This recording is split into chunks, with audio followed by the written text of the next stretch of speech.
Quand j'étais petit, je voulais être chômeur. Maintenant, je suis grand, je suis chômeur. J'hésitais entre ouvrier chômeur et patron chômeur, et puis finalement, j'ai pris ouvrier. Eh ben, je suis content parce qu'il y a plus de choix. Et oui, c'est un titre pour le moins équivoque. On réécoute ce sketch de Coluche. Un titre pour le moins équivoque de cette enquête. Pôle emploi, la machine à servir, comment Macron renforce le contrôle des chômeurs, aux éditions Max Milo. Et c'est une enquête de Jean-Pierre Raymond, journaliste indépendant. Bonjour. Alors Jean-Pierre Raymond, je voudrais d'abord commencer par le commencement, c'est-à-dire la première page de votre livre, et franchement, elle vaut le coup d'être citée.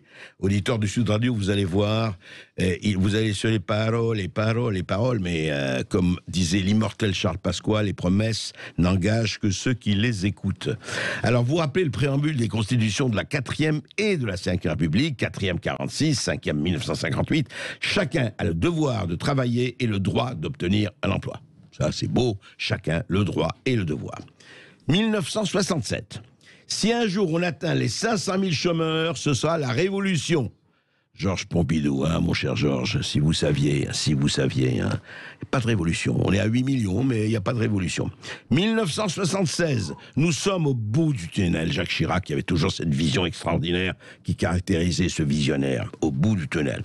1981, François Mitterrand, le million de chômeurs ne sera pas atteint. Oui, François, ça a été vrai. Nous sommes encore à moins d'1 million de chômeurs, comme chacun sait. 1992, Pierre Bérégovoy, tout sera fait pour que le cap de 3 millions de chômeurs ne soit pas atteint. C'est une vente aux enchères, quoi. Je veux dire, qui dira plus, qui dira moins. Voilà. 2008, avec Pôle emploi, c'est le plein emploi en 2012. En 2012. Et oui, en 2012, on se rappelle, c'était effectivement le plein emploi. Et puis, c'était Laurent Wauquiez qui disait ça, donc en 2008. Et enfin, en 2018...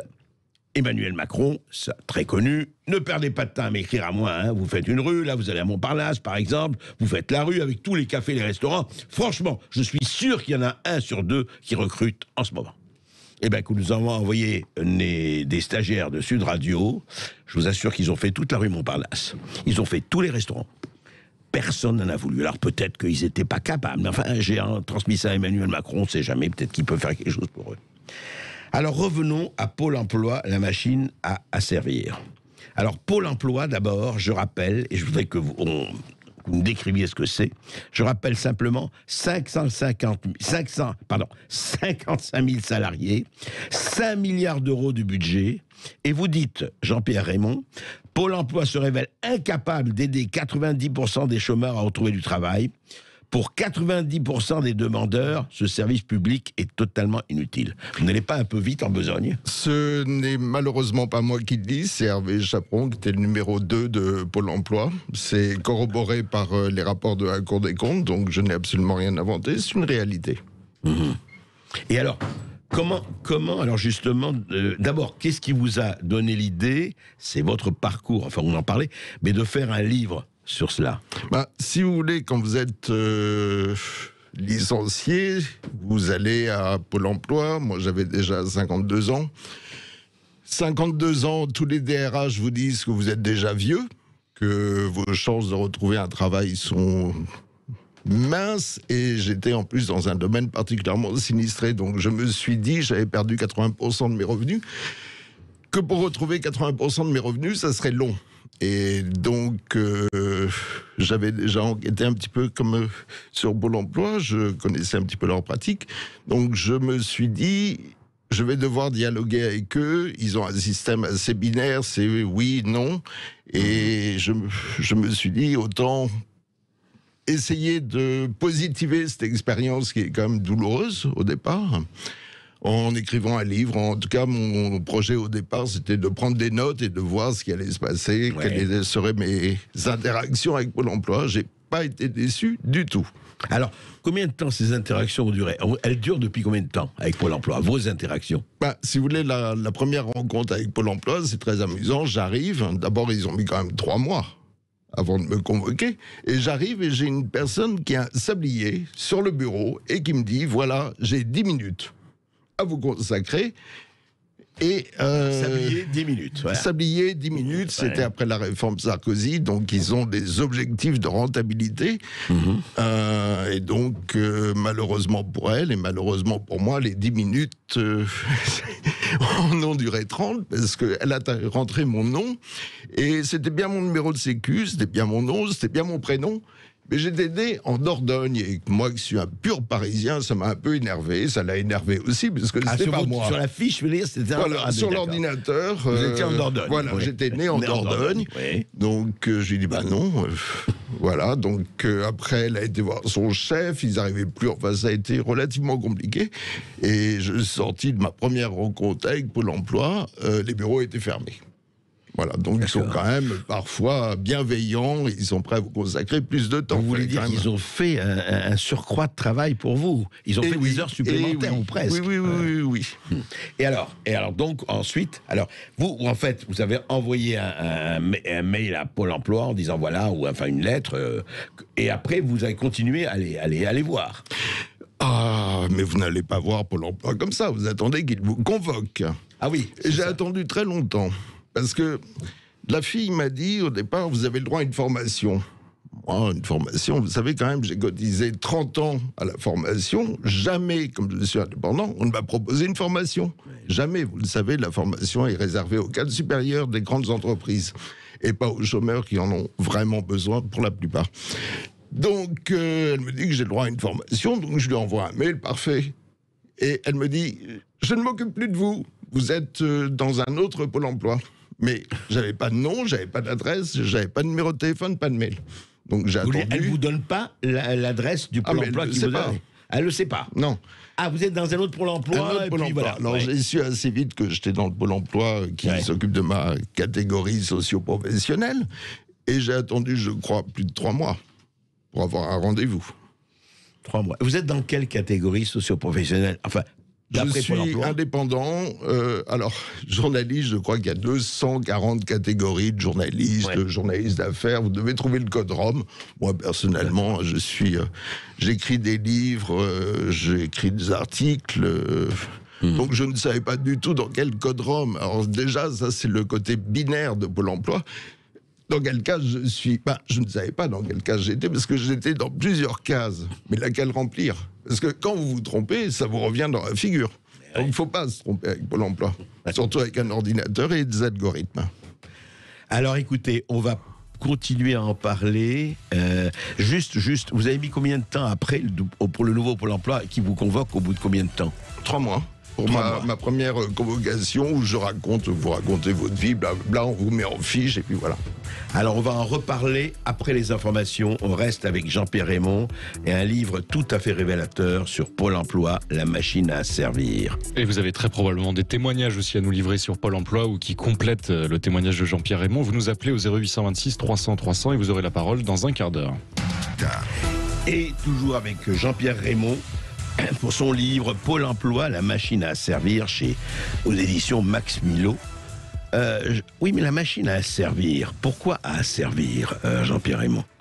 Tout simplement parce que vous recevez sans arrêt des injonctions, des mails, même le dimanche en pleine nuit, qui vous obligent à répondre aux ordres que vous donne Pôle emploi. Je vous prends un exemple très bête. On exige de vous que vous alliez à une formation Pôle emploi pour rédiger un CV. Pour rédiger un CV, oui. Et pourquoi je reçois cette demande au bout de 2 ans de chômage? J'ai un CV, je l'ai rédigé, tout simplement parce que les conseillers n'arrivent pas à remplir leurs objectifs, qui est de recevoir les chômeurs tous les mois ou tous les 4 mois, selon leur situation. Quand ils n'arrivent pas à remplir les objectifs demandés par leur hiérarchie de rendez-vous, ils organisent une formation. Et alors, vous êtes obligé d'y aller, vous avez une formation d'1 jour et demi. Pourquoi? Parce qu'une formation, il y a 15 chômeurs.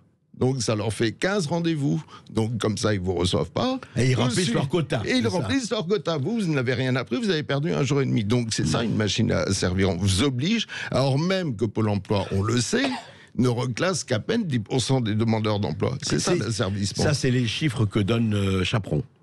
Le Chaperon ou les chiffres de la Cour des comptes. La Cour des comptes aime beaucoup Pôle emploi. J'imagine. Ouais. Alors, à servir, effectivement, mais par exemple, on a commencé à en parler avant les informations, Jean-Pierre Raymond. En fait, il vous convoque, et sinon... Radiation.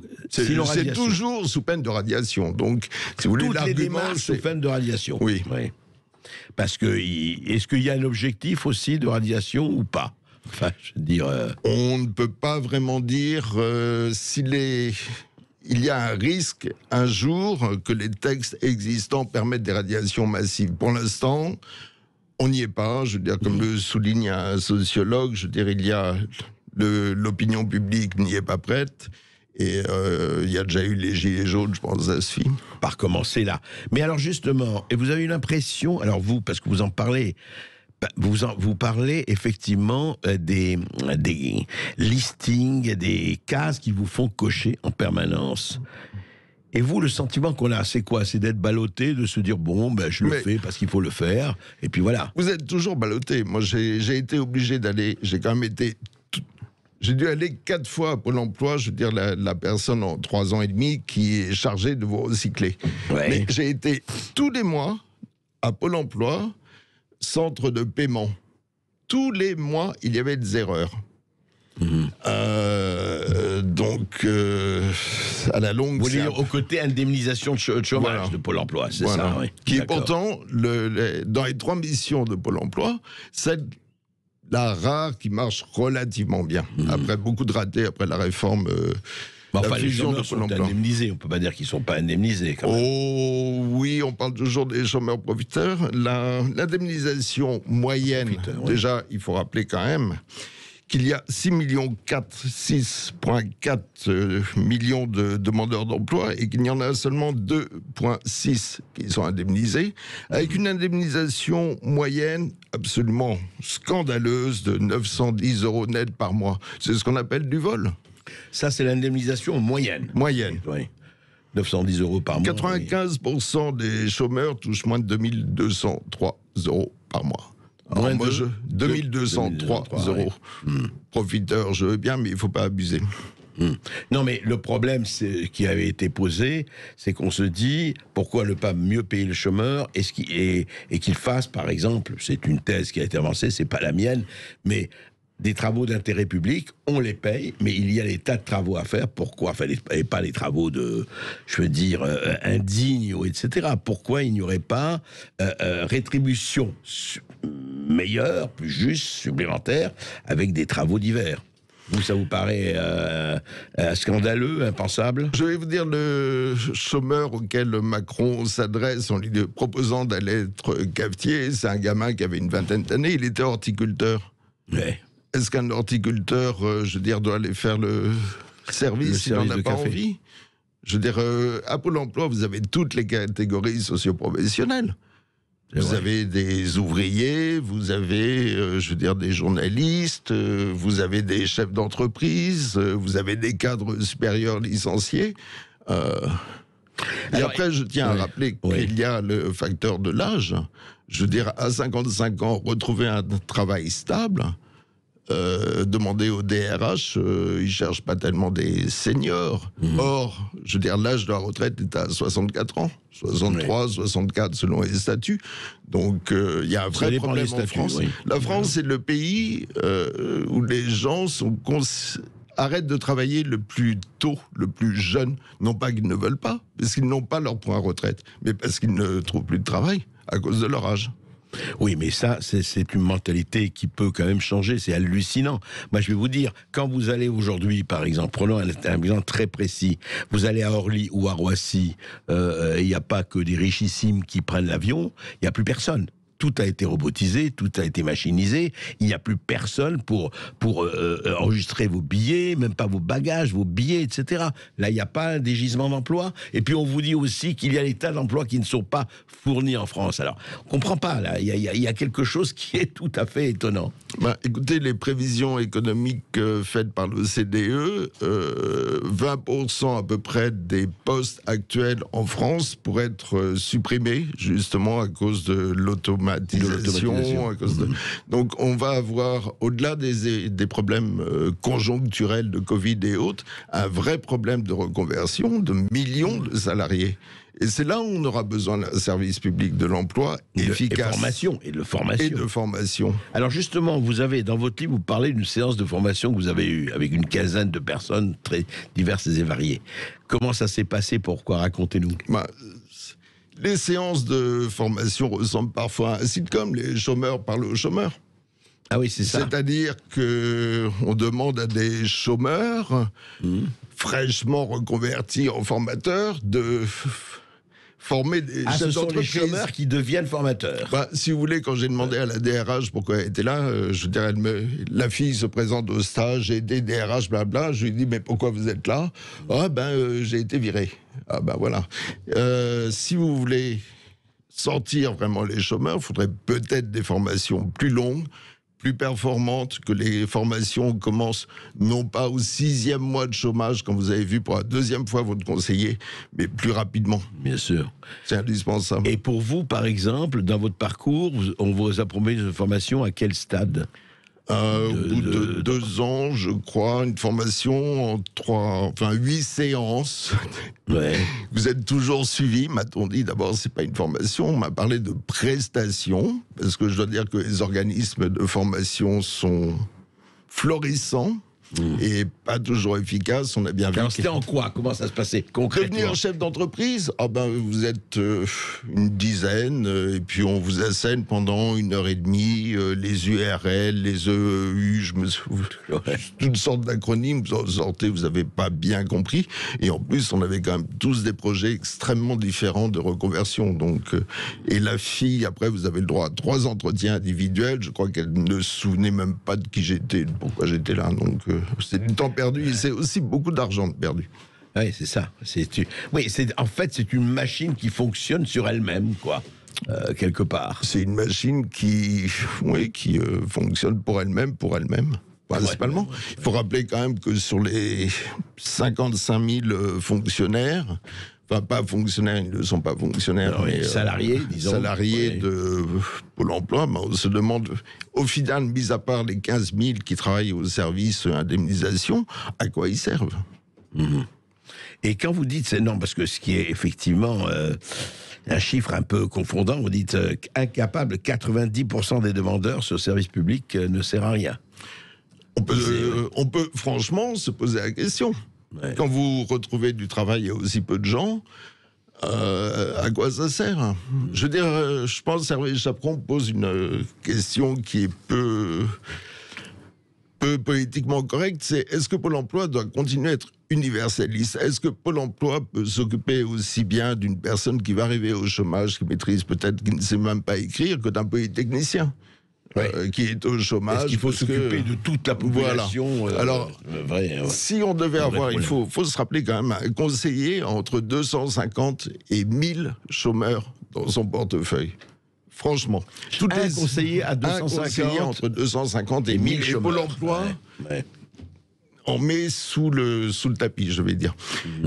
On sait qu'il faudrait 60 chômeurs par conseiller. Là, vous voyez les chiffres. Est-ce que vous souhaitez qu'on recrute 300 000 personnes à Pôle emploi? Ça serait parfaitement ruineux et inutile, puisque voilà. Donc il y a un vrai problème. Si Pôle emploi ne peut pas s'occuper de tout le monde, est-ce qu'il ne devrait pas se consacrer à ceux qui sont vraiment en difficulté ou vraiment désireux, qui ont un projet professionnel, et fiche la paix aux autres? Vraie question, on en parle tout de suite avec les auditeurs de Sud Radio et avec Jean-Pierre Raymond. Absolument, à la lumière de vos témoignages, que faut-il changer à la machine Pôle emploi, la machine à asservir selon Jean-Pierre Raymond? Alors vous pouvez livrer votre témoignage au 0826 300 300 et vous aurez la parole tout de suite. Et je vous rappelle que vous pouvez poser vos questions à Jean-Pierre Raymond qui reste avec nous jusqu'à 14h et auteur de ce livre Pôle emploi, la machine à servir aux éditions Max Milo et qui est en librairie. Et vous avez composé le 0826 300 300 et nous sommes avec Jean-Hugues Dugard qui nous appelle. Bonjour Jean-Hugues. Oui, bonjour Jean-Hugues. Oui, bonjour. Bonjour à tous. On vous écoute. Voilà. Je voulais vous faire part de mon témoignage sur Pôle emploi. J'ai eu quelques boires avec eux. J'ai eu un jour une proposition d'emploi sur Mulhouse. Oui. Et il s'est avéré que la personne qui m'avait été proposée par Pôle emploi était recherchée par l'URSSAF de plusieurs départements et je n'ai, au bout de 2 mois, je n'ai pas eu de salaire du tout. Elle a disparu du jour au lendemain. Ah, vous avez travaillé, c'est-à-dire vous avez travaillé pour elle, pour cette personne, etc.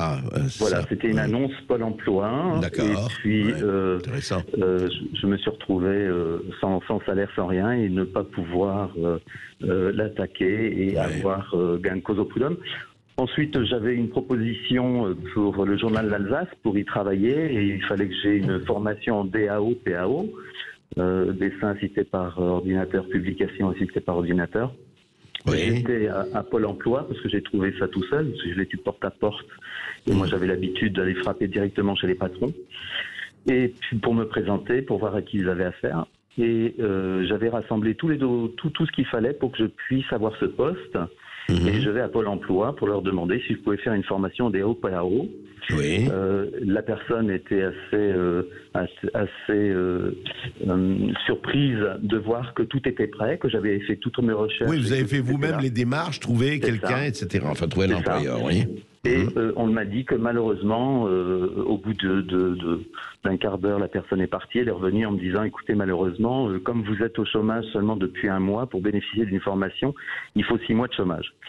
Alors j'étais vraiment remonté parce que je suis une personne qui est volontaire, qui veut trouver du travail, qui est carré dans ce qu'il fait, qui avait trouvé ce qu'il fallait, qui était heureux de trouver ce poste. Ouais, c'est fou ça. Et Pôle emploi me dit non monsieur, vous avez 1 mois de chômage, on ne peut pas vous faire bénéficier de cette formation. Et une autre fois, peut-être 3 ans après, je retourne dans une agence et puis on me propose, je redemande une formation PAO-DAO. Ouais. Donc elle tape mon dossier, j'avais déjà travaillé... Au bout de 3 ans, ça, 3 ans après, vous dites? Oui, 3 ans après, d'accord, oui. D'accord. J'avais fait les vendanges en Alsace, et puis donc je retourne à mon agence, donc normalement ils avaient mon nom, mon numéro de sécurité sociale, etc. Et ils n'ont rien retrouvé. J'avais beau donner mon numéro de sécu, etc., ils ne savaient pas qui j'étais. Bon, enfin bref, et elle me dit, ok, j'ai une formation pour vous, ça démarre en janvier. Oh, ben, je dis, c'est formidable. Elle me dit, bah, attendez, je vais regarder si la formation est prise en charge. Oui, c'est pris en charge, très bien. Et puis finalement, elle me dit, ah ben non, ça va pas être possible. Je pense à une chose, c'est que vous devez passer devant un psychologue pour faire cette formation. Hein. Non, vous imaginez, pour faire... il faut passer devant un psychologue pour avoir le droit de faire cette formation. Et que malheureusement, leur psychologue était en congé maternité. Et donc que je ne pourrais pas faire cette formation. On a vraiment envie, mais écoutez Jean-Hugues, votre témoignage, c'est terrifiant. On a vraiment envie on en rit de peur d'être obligé d'en pleurer. Mais Jean-Pierre Raymond, mais c'est quoi ça? C'est une des résultantes de la réforme la Sarkozy avec la fusion de Pôle emploi. Pôle emploi tient absolument à rester le leader sur les annonces d'offres d'emploi.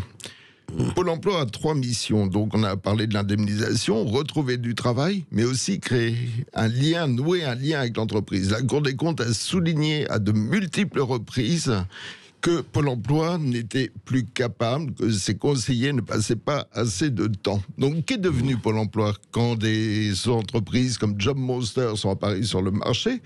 Au lieu de vérifier toutes leurs offres, Pôle emploi est devenu un agrégateur d'offres d'emploi. C'est comme ça que, comme l'avait souligné un journaliste, on a retrouvé des annonces sur le site de Pôle emploi, parues sur Viva Street pour 100 € le massage. D'accord. Voilà, c'est comme ça.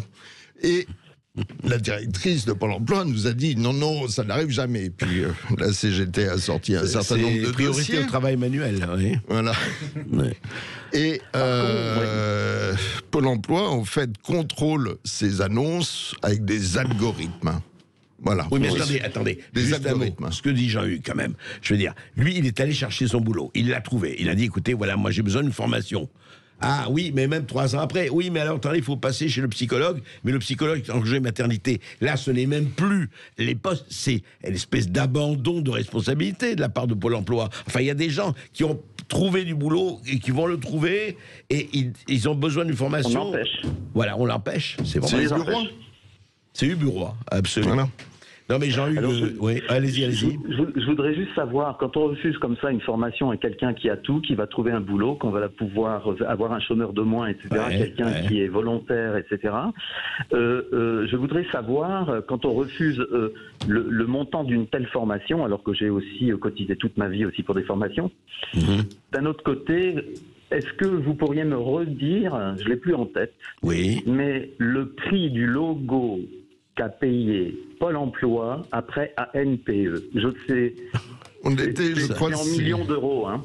C'est le Canard enchaîné qui avait révélé l'affaire. Il y a eu l'histoire du logo.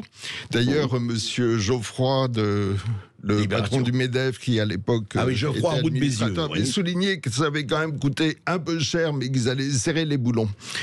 Mais dans le même gag, au moment de la fusion, il y a eu le cabinet McKinsey, parce qu'il y avait 50, 60 directions, donc ils ont refait l'organigramme de Pôle emploi. Franchement, il y a encore... Pôle emploi, après la fusion, on a amalgamé 2 services publics, enfin un service où il y avait beaucoup de chefs. Comme on est quand même entre soi et entre gens de bonne compagnie, on n'a viré personne. Donc on a eu des chefs à tous les étages. Pôle emploi a beaucoup ressemblé à l'armée mexicaine. Et le temps que ces gens prennent leur retraite, il leur reste des strates. Voilà. Et donc, effectivement, donc là, on ne sait pas un peu ce que ça a coûté cette. Je crois que le logo de mémoire a coûté 300 000 euros ou 500 000. D'accord. Vous trouverez le chiffre dans mon livre. Voilà, c'est formidable. Qui coûte moins cher que 300 000 euros. Ainsi que le prix. C'est hallucinant. Le prix payé. C'est assez hallucinant, mais on va continuer d'en parler. On va faire croire que les Français sont des feignants. Ça me révolte. Écoutez, les Français qui ont le droit au chômage sont des assurés sociaux et pas des assistés. Il faut quand même le rappeler. Je veux dire, Pôle emploi, c'est une assurance chômage. Nous avons payé pour être assurés. Et en plus, sur les 37 milliards de cotisations que nous versons, nous n'en percevons que 34 milliards. Le reste sert à financer Pôle emploi. Voilà, mais écoutez, ces choses-là méritaient d'être dites. Merci beaucoup Jean-Hugues pour ce témoignage absolument important et qui corrèle ce livre, Pôle emploi, la machine à servir. Vous nous appelez au 0826 300 300 jusqu'à 14h. Il faut lire ce livre de Jean-Pierre Raymond, Pôle emploi, la machine à servir et non pas à servir, ce qui aurait été bien. Il y a les mails des conseillères. Il a une nouvelle conseillère, Jean-Pierre Raymond, donc à Pôle emploi, et il reçoit, je vais vous lire, c'est rapide, un mail, mais c'est vraiment, ça dit tout. La lettre dynamique, la lettre d'info qui dynamise les cadres. Alors déjà, on est bien, on est heureux, on dynamise. La force de la crêpe. Nous avons revisité la légende de la Chandeleur. La coutume du GAD 11 de la Chandeleur consiste à tenir une pièce d'or dans la main gauche, tandis que de la droite, on fait sauter la première crêpe. Pour lire la suite, ouvrez la lettre dynamique ci-jointe, consultez notre site. Alors franchement, c'est vrai que pour retrouver du boulot, ça c'est vrai, c'est intéressant. Tenir une pièce d'or dans la main gauche, tandis qu'on fait sauter la crêpe dans la main droite, ça t'amène évidemment à un boulot salarié, même en CDI, soyons clairs. Et après, il y a... Non, enfin, vraiment, je ricane. 7 conseils pour se reconstruire après un burn-out. Toujours un mail de la conseillère. Comment se reprendre en main et poser ses limites après un burn-out? Conseils pour ne pas retomber dans les mêmes travers qui ont conduit à l'épuisement. Mots-clés, risques psychosociaux, gestion de carrière. Va voir ce lien si tu veux te reconstruire. Like celui-là si tu as besoin de conseils pour gérer ta carrière. Non, Jean-Pierre et moi, après ça, si vous n'avez pas trouvé du boulot, c'est... Et oui, ça doit être de ma faute, que voulez-vous. C'est très drôle parce que j'avais un premier conseiller, il est parti sans même me prévenir, m'avertir. D'un coup, je reçois, que c'est vous dire comment on est suivi. Hein. C'était quand même pourtant le seul qui n'a pas changé à peu près. Donc je reçois un mail. Il vous dit rien, vous dit non, pas, rien du tout. Ouais. Je reçois un mail, donc ma nouvelle conseillère me convoque, je présume, comme les 250 personnes dans son portefeuille. Ouais. Ça prend quand même une demi-heure, je lui ai répété exactement les mêmes choses, ce que je cherchais comme travail, à quelle distance, mon blablabla. Je vous la fais brève. Je reçois une semaine après, je crois, j'ai reçu 4 offres d'emploi en 3 ans et demi. Et là, ça m'a beaucoup amusé quand même. C'était pour tracter, pour Médecins du Monde, boulevard Saint-Michel, à 8 € de l'heure. Pourquoi j'ai été à ce rendez-vous? Pourquoi elle m'a demandé les conditions d'embauche auxquelles... Pourquoi elle m'a demandé mon travail? Je me suis demandé. Je me suis dit, on se moque de moi. Je suis poli. Voilà. Bah écoutez, en tout cas, nous avons plus que 4 offres d'emploi. Nous avons beaucoup d'appels au 0826 300 300 et nous avons un appel de Saint-Brieuc avec Frédéric. Bonjour Frédéric. Oui, bonjour Frédéric. Oui, bonjour. On vous écoute. On vous écoute Frédéric. Ok, alors mon expérience c'est très simple. Bonjour messieurs. Oui. J'ai commencé à travailler à 16 ans. Je suis devenu très vite cadre supérieur, puis j'ai dirigé 8 entreprises. Et vers 42 ans, j'en ai 48, vers 42 ans, chômage, mes entreprises ont coulé, et donc j'ai fait l'expérience de Pôle emploi. D'accord. Et alors là, une belle découverte. Donc j'ai eu rendez-vous avec une conseillère qui n'en avait strictement rien à faire de moi, et après j'ai eu rendez-vous avec une psychologue du travail de Pôle emploi. Oui. Ça a duré 3 heures, et au bout de 3 heures, elle a conclu que j'étais trop compétent pour tous les jobs qu'il y avait dans la région. Donc je suis dans le 22. C'est fou. Voilà. Ah oui, elle a dit que vous êtes trop compétent pour ce qu'il y a comme possibilité de travail dans votre région, c'est ça? Oui. D'accord. Oui, et que je devais trafiquer mon CV. Alors, c'est pas la seule chose qu'elle a dit. J'espère que je ne vais pas lui poser de problème. Vous n'avez pas donné son nom, donc il n'y a pas de problème.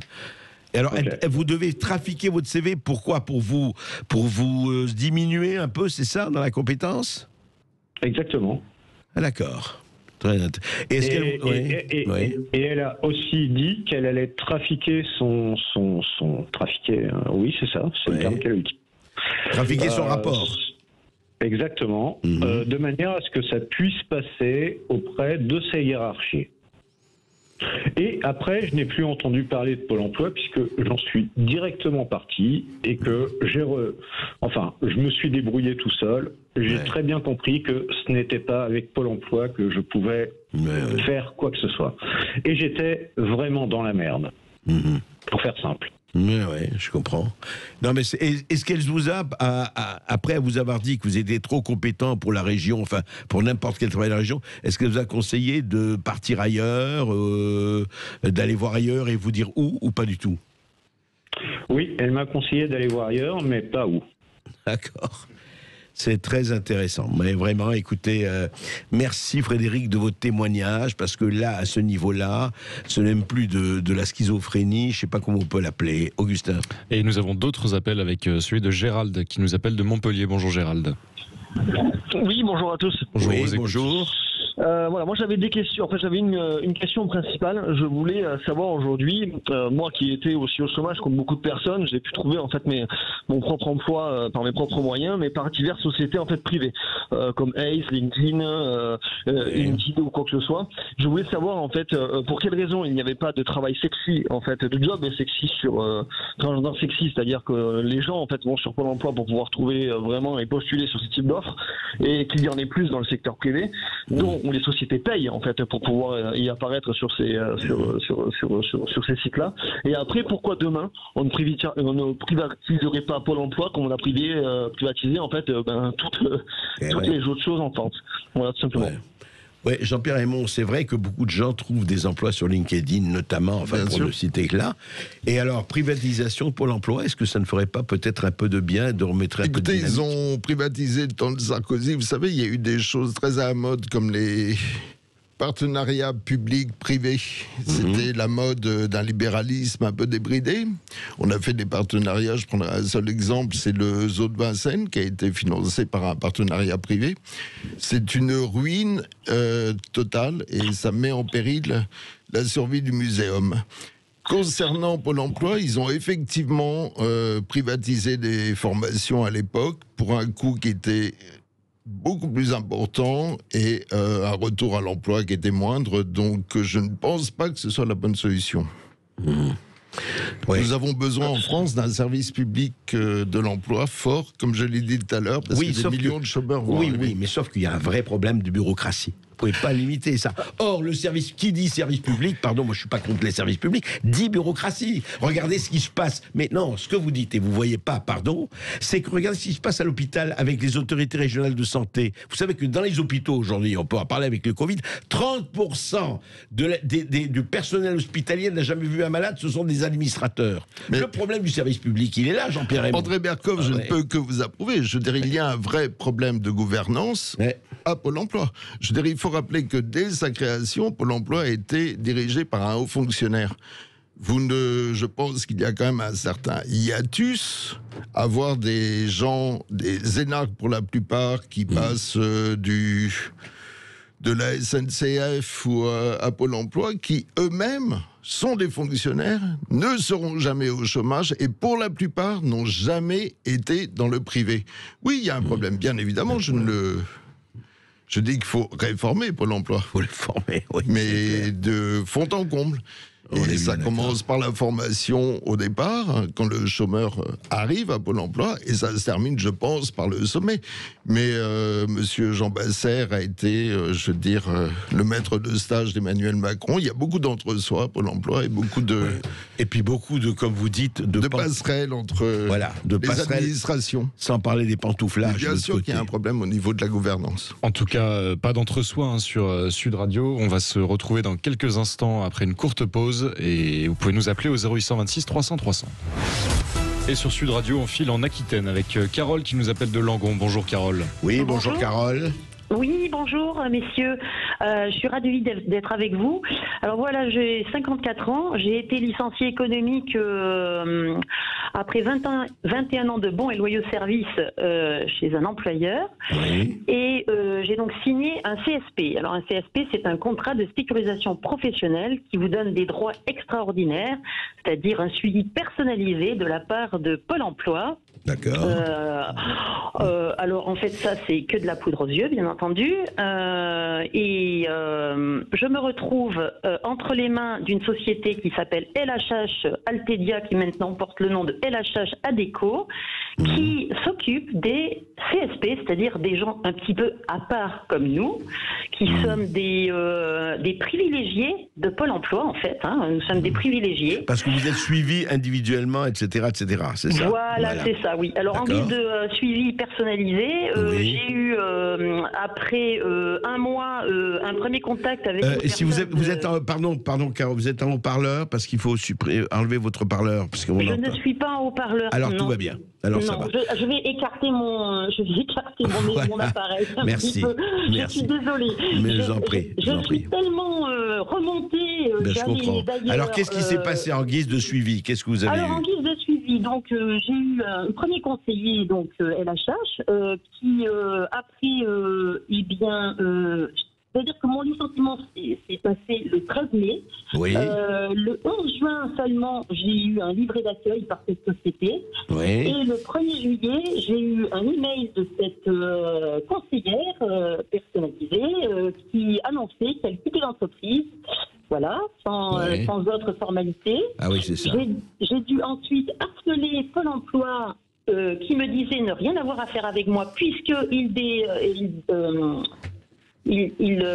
avaient sous-traité avec LHH. Ils sous-traitent cette mission auprès de LHH. Et donc, je l'ai harcelé pendant 2 semaines pour qu'on me réattribue un conseiller parce que je voyais que c'était des vacances et que j'allais me retrouver jusqu'à la rentrée sans personne.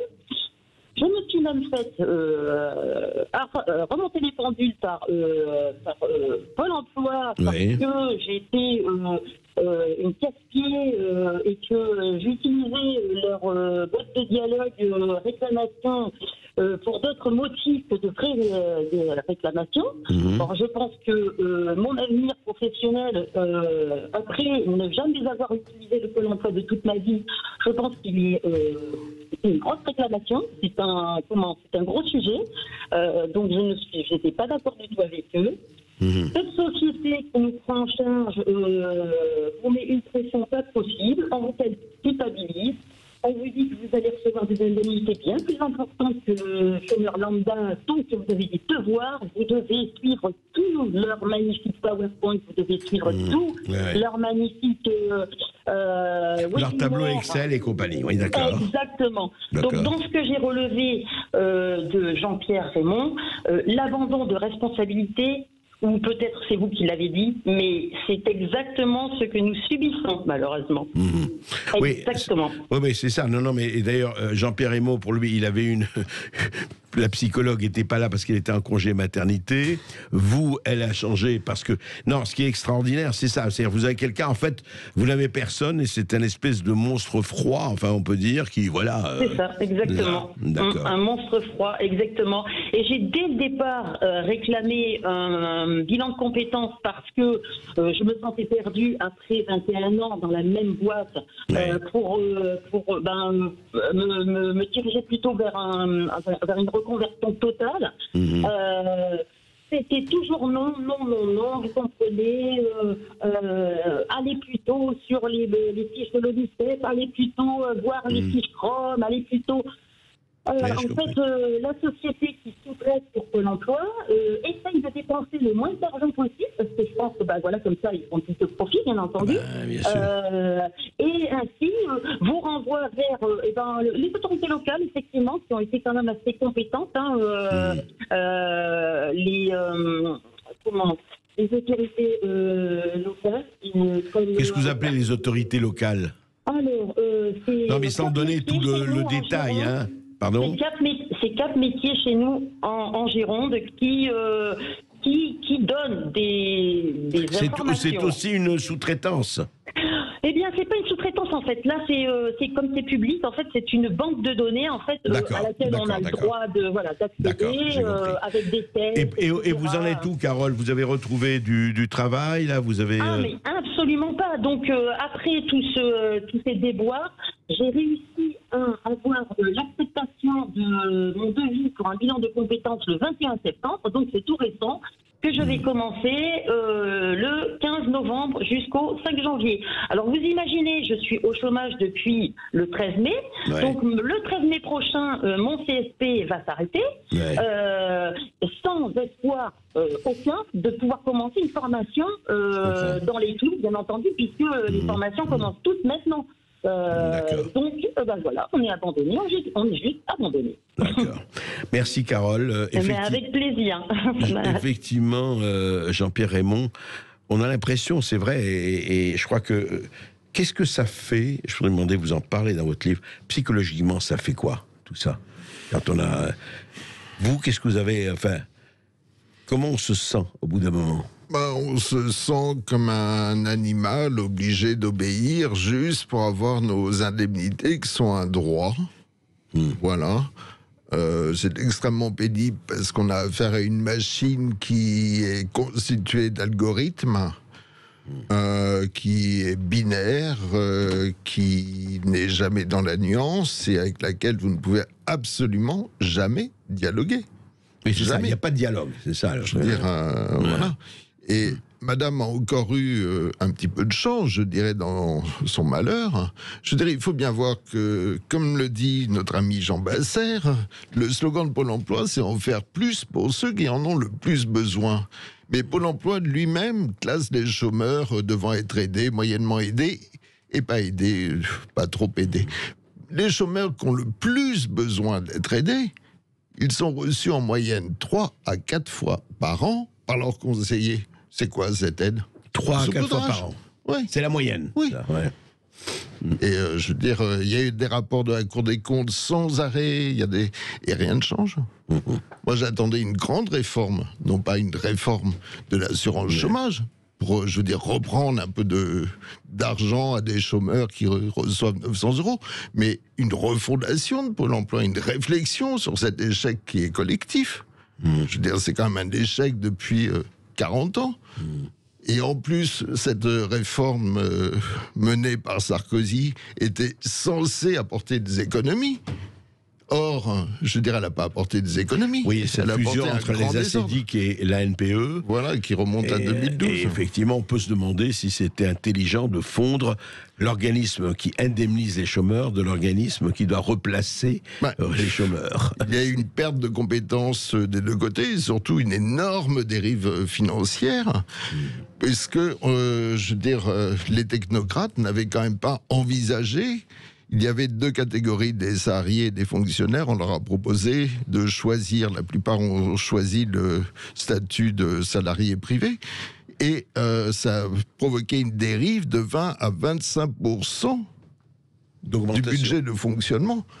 D'augmentation du budget de fonctionnement. Voilà, et les économies n'étaient pas au rendez-vous. On s'est retrouvé avec des doublons de postes. Mais oui, l'armée mexicaine dont vous parliez. Donc on peut s'interroger, oui. Mais vous savez, en France, on ne revient jamais sur les réformes. On les empile, on les accumule les unes sur les autres, et jamais on s'interroge sur la pertinence. Les millefeuilles. Et ça, c'est valable dans beaucoup de domaines. Dans beaucoup de domaines. Et vous nous appelez au 0826 300 300. D'ailleurs, merci pour tous vos témoignages qui sont précieux. Vous l'avez vu, de très bonnes réponses de Jean-Pierre Raymond. Alors, nous sommes avec Damien qui nous appelle de Nancy. Bonjour Damien. Oui, bonjour Damien. Bonjour.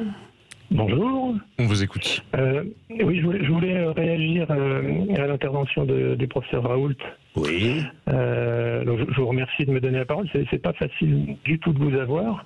Alors moi, je suis le docteur Damien Barrault. Je suis médecin réanimateur dans le Grand Est. Oui. Alors, comme la loi l'exige, hein, j'ai pas de conflit d'intérêt. Chose que vous n'avez pas fait préciser à M. Raoult, qui est bourré de conflits d'intérêts. Et je suis un médecin de terrain. Non, mais Damien Barrault, vous connaissez, docteur Barrault. Vous êtes oui, beaucoup dans les médias, vous êtes un peu partout. Si vous pouviez me laisser finir, M. Bercoff. Oui, non, mais ne commencez pas à attaquer sur les conflits d'intérêts, etc., etc. Je veux dire, dites ce que vous avez à dire. Mais si c'est pour faire de la polémique, c'est pas la peine. Je respecte la loi en déclarant mes conflits d'intérêts, que je n'ai pas. D'accord. Pour être franc avec vous aussi, j'ai tenu 20 minutes, hein, parce que c'était assez infernal. J'appelle surtout pour faire part je trouve que vous êtes irresponsable, les médias, de continuer à donner la parole au professeur Raoult. Ah oui, revenir sur l'hydroxychloroquine. Revenir sur l'hydroxychloroquine. Dites-moi, le professeur Raoult, pour vous, c'est un charlatan, Damien Barrault, c'est ça? Oui. D'accord. Et le professeur Barrault, qui était considéré comme un des 10 premiers épidémiologues du monde, moi, je ne sais pas que je le défends ou pas. Et vous êtes quoi, Damien Barrault? Expliquez-moi, quelle est votre fonction? Vous êtes urgentiste, vous?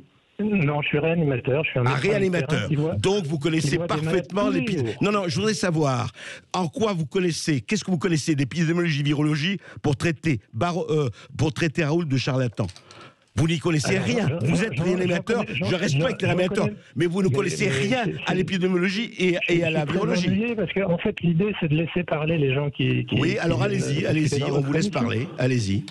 Donc, revenir sur l'hydroxychloroquine en septembre 2021, c'est de la science-fiction. Le laisser dire que l'hydroxychloroquine baisse de 75% la mortalité, c'est une absolue hérésie.